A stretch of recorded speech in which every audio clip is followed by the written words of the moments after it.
दैनिक मन्ना। परमेश्वर की महिमा हो। नया दिन नई उम्मीद में आप सबको स्वागत करती हूँ।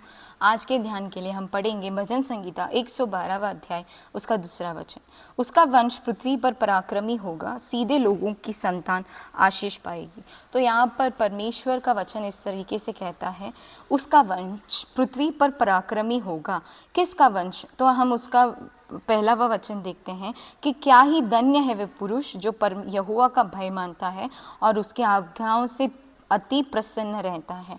तो उसका वंश होगा जो परमेश्वर का भय मानता है और उसके आज्ञाओं से अति प्रसन्न रहता है।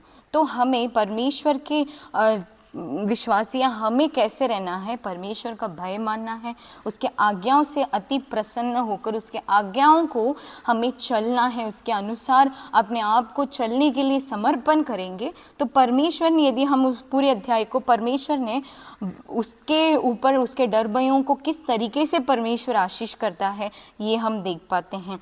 तो परमेश्वर कहता है कि जो ऐसे रहता है उसके वंश को परमेश्वर कैसे रखेगा? इस पृथ्वी पर पराक्रमी बनाएगा। और परमेश्वर कहता है कि सीधे लोगों का संतान आशीष पाएगी।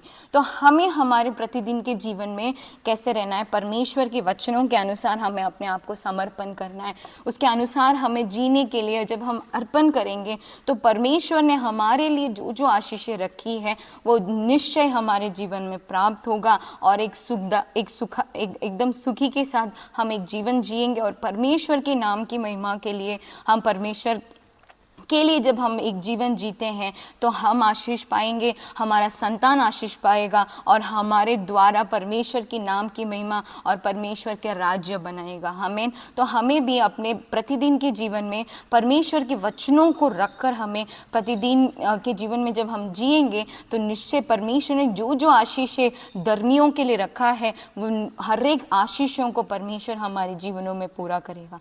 आमीन। तो इसी विश्वास के साथ आइए हम प्रार्थना करेंगे।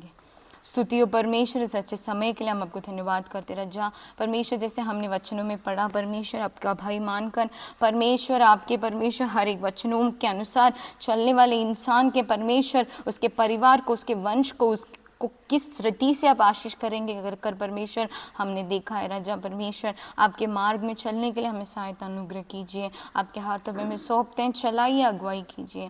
सारा आदर महिमा केवल आपको ही देते, उद्धार करता यीशु मसीह के नाम से सुन और कबूल कर मेरे स्वर्गीय पिता। आमीन।